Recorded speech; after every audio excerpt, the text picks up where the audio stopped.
Hello, Rico Wedding Singer here. I'm going to teach you how to crack your back doing the shoulder jab technique.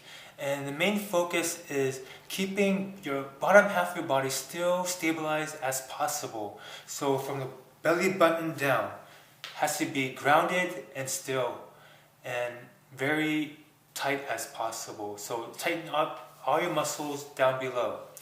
Okay, this is how you do it.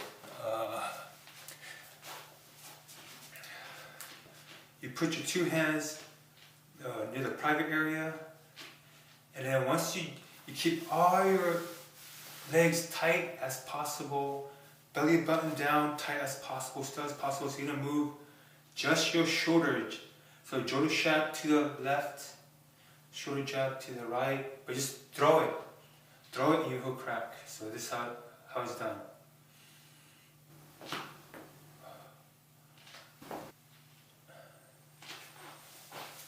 And there you go.